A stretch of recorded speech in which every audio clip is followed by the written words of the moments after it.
પ્રેમમાં જ્ઞાનની જરૂર. આવો સ્વામી પરત્વે સ્નેહ હોવા છતાં પ્રાગજી ભક્તને એમ જણાતું કે હજુ મારે સ્વામી સાથેના સ્નેહમાં ન્યૂનતા છે. આથી તેઓ ક્વચિત અતિશય ગ્લાનિ પામી જતા. તેવે વખતે સ્વામીની મૂર્તિ સંભાળે તો પણ મૂર્તિ યાદ ન આવે. સ્વામીના દર્શન સ્મૃતિ દ્વારા કરવા ઘણો પ્રયત્ન કરે પણ મનોમય મૂર્તિ બંધાય જ નહીં. આવી ઉદાસીનતામાં થોડા દિવસો વીતી ગયા એટલે સ્વામીનું સમાગમ કરવા વરતાલ જવા નક્કી કર્યું. રસ્તામાં ધોલેરે આવતા ગુણાતીતાનંદ સ્વામીના દર્શન થયા. તેમના દર્શનથી શાંતિ થઈ એટલે તેમણે સ્વામીશ્રીને પૂછ્યું, મારે ગોપાળાનંદ સ્વામીને વિશે પ્રથમ સ્નેહ હતો તેવો મુંબઈ ગયા પછી ન રહ્યો. તેનું શું કારણ હશે? ત્યારે સ્વામીશ્રીએ કહ્યું, તું પ્રથમથી જ પ્રેમી ભક્ત છે. તે તારે સ્નેહ તો થયો પણ જ્ઞાનની કસર છે. તેથી દેશકાળે સ્થિરતા નથી રહેતી. પણ જો આ સાધુને સેવીને જ્ઞાન પામીશ તો આખા બ્રહ્માંડનો વ્યવહાર કરીશ તો પણ ભગવાન અને સાધુ ઘડીએ ભૂલીશ નહીં. એ જ્ઞાનની કસર જ્યાં સુધી પોતાના આત્માની બ્રહ્મ સંગાતે એકતા કરી નથી ત્યાં સુધી જણાયા કરશે અને દેહના ભાવથી દુઃખી થવાશે. પ્રેમીને તો ફક્ત વૃત્તિ જ ભગવાનમાં હોય. તે વૃત્તિ દ્વારે ભગવાનની મૂર્તિ પણ પકડી હોય. પરંતુ દેશકાળે જ્યારે વૃત્તિ સ્થિર ન રહે એટલે મૂર્તિ પણ ભૂલાઈ જાય અને મૂંઝવણ થાય. સ્વરૂપાનંદ સ્વામી વૃત્તિ દ્વારે અખંડ મહારાજની મૂર્તિને દેખતા પણ મહારાજે રોગ મૂક્યો તો રોગની અતિશય પીડાથી દુઃખી થઈ ગયા. પછી જ્યારે મહારાજે પોતાના લીલા ચરિત્ર સંભળાવ્યા, તેનું મનન અને ચિંતવન કર્યું ત્યારે દેહનું સર્વે દુઃખ નિવૃત્તિ પામી ગયું અને પરમ શાંતિ થઈ. માટે જ્યાં સુધી જ્ઞાનની સ્થિતિ જે ત્રણ દેહથી પર પોતાને માનવું અને માહી પ્રત્યક્ષ ભગવાનની મૂર્તિ પધરાવવી, એ રીતે પોતે જ ધામરૂપ બની રહે, ભગવાનનું શરીર બની જાય, ત્યારે ભગવાને જવા આવવાનું રહેતું નથી અને ભગવાન ભૂલાતા નથી. માટે આ સ્થિતિ કરીશ તો અખંડ સુખ આવશે. એમ ઘણી વાતો કરી તેમને શાંતિ પમાડી. પ્રાગજી, તું જૂનાગઢ જજે. ધોલેરાથી ગુણાતીતાનંદ સ્વામીનો સમાગમ કરતાં કરતાં ભગતજી વરતાલ આવ્યા અને ફરી ગોપાળાનંદ સ્વામીના દર્શન કરતાં જ સ્નેહ ઉદય થયો. તે જેમ ચકોર ચંદ્રમામાં જોડાઈ જાય તેમ સ્વામીમાં જોડાઈ ગયા. સ્વામીને પણ તેમના ઉપર ખૂબ જ પ્રેમ અને પિતા જેમ પુત્રને લાડ કરે તેમ લાડ કરે અને તેમના સર્વ સંકલ્પો કહે અને રમૂજ કરી ખૂબ આનંદ કરાવે. એક દિવસ સ્વામીએ જરા ગંભીર થઈને પ્રાગજી ભક્તને પાસે બોલાવીને પૂછ્યું, પ્રાગજી, તું જૂનાગઢ જઈશ? સ્વામીએ ફરી કહ્યું, પ્રાગજી, તું જૂનાગઢ જજે અને મેં તને જે કોલ આપ્યા છે તે બધા જૂનાગઢના જોગી પૂરા કરશે. આ પ્રમાણે સ્વામીની આજ્ઞા થઈ. પરંતુ તેમની સાથેના અત્યંત સ્નેહને કારણે તત્કાળ જૂનાગઢ જવા મન માન્યું નહીં.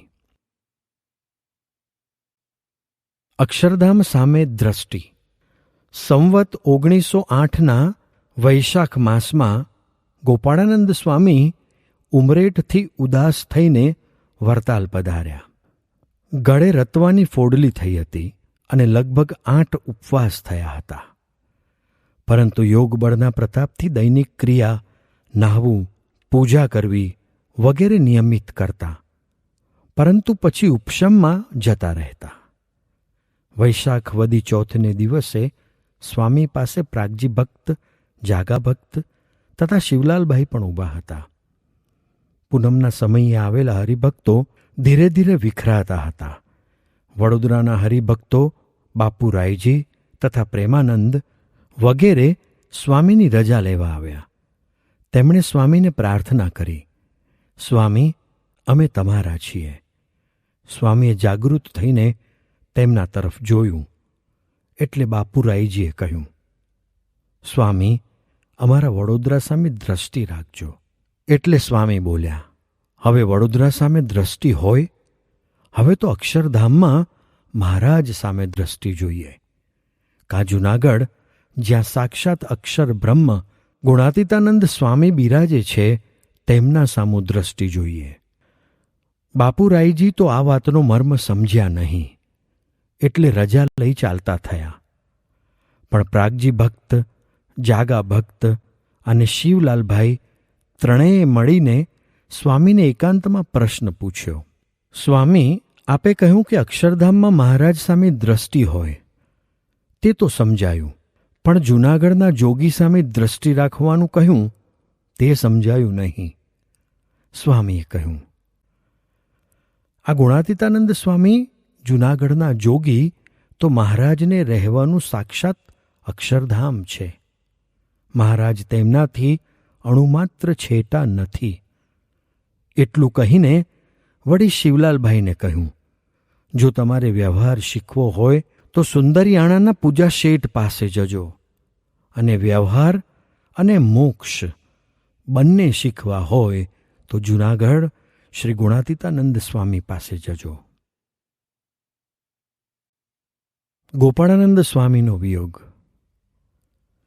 પોતાના લાડીલા શિષ્યોને આ પ્રમાણે છેલ્લી શીખ આપીને ગોપાળાનંદ સ્વામી સંવત 1908ના વૈશાખ વદી ચોથને રવિવારે યોગ કળાએ કરીને દેહનો ત્યાગ કરીને શ્રીજીની આજ્ઞાથી અક્ષરધામમાં ગયા અને અખંડ શ્રીજી મહારાજની સેવામાં રહ્યા. ગોપાળાનંદ સ્વામીના અંતર્ધાન થવાથી પ્રાગજી ભક્તને અત્યંત દુઃખ થયું.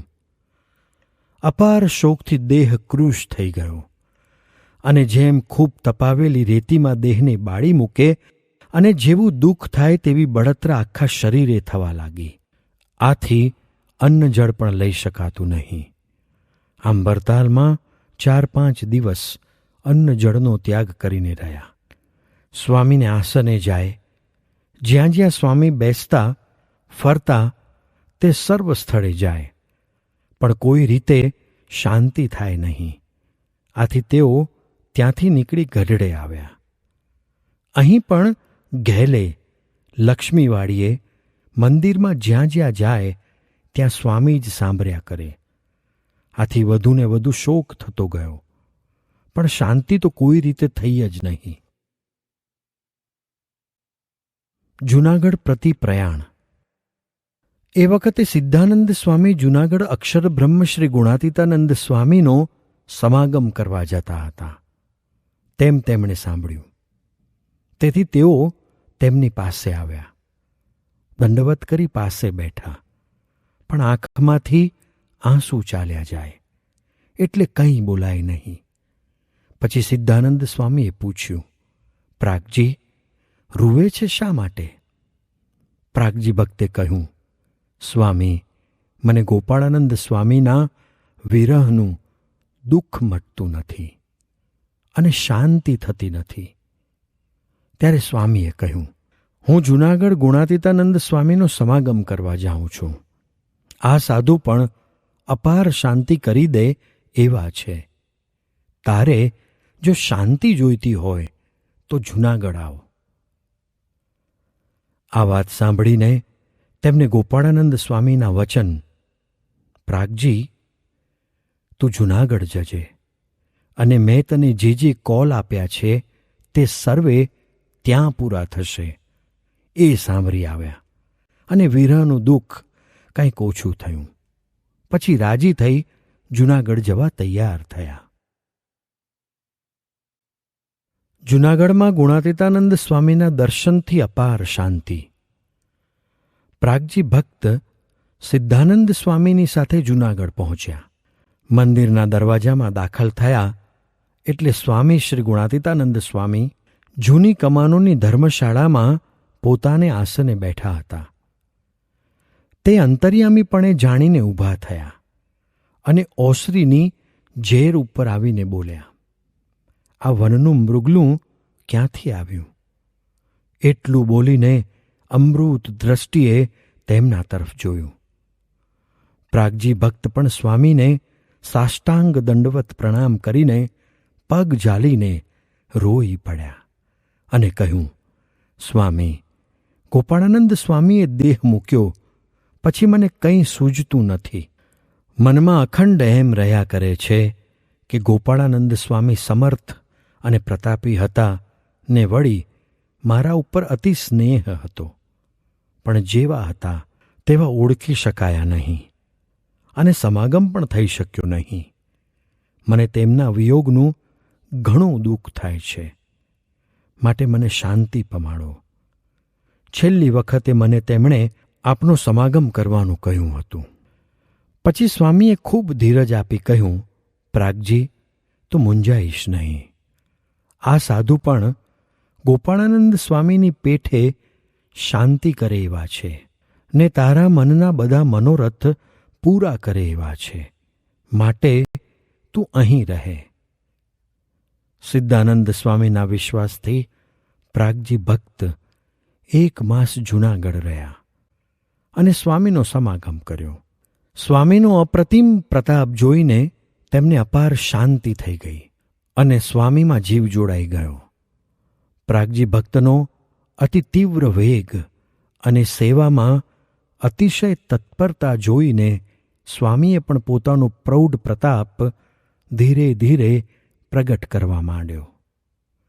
શ્રી ગોપાળાનંદ સ્વામીના આશીર્વાદ અને સેવાના ફળરૂપે પ્રાગજી ભક્તે સ્વામીનું સંપૂર્ણ સ્વરૂપ ઓળખી લીધું અને 1 માસ જૂનાગઢ રહ્યા તે દરમિયાન મહુવા પોતાના સ્નેહીજનોને કાગળ લખી જણાવ્યું, જેને સમાગમ કરવા આવવું હોય તે જૂનાગઢ આવજો. આ સાધુ તો મહાપ્રતાપી છે અને લૂંટવા જેવા છે, નહીં તો પછીથી પસ્તાશો. તે કાગળથી મહુવાના હરિભક્તો પણ જૂનાગઢ સ્વામીનો સમાગમ કરવા આવવા લાગ્યા. આવી રીતે ગોપાળાનંદ સ્વામીના અક્ષરવાસ પછી તે જ વર્ષે બ્રહ્મ સંબંધની સાંકળ સ્વામી સાથે પ્રાગજી ભક્તે જોડી દીધી અને અનાદિ સિદ્ધ હોવા છતાં જગતની દ્રષ્ટિએ બ્રહ્મસ્થિતિના માર્ગની મજલ ચાલુ રાખી.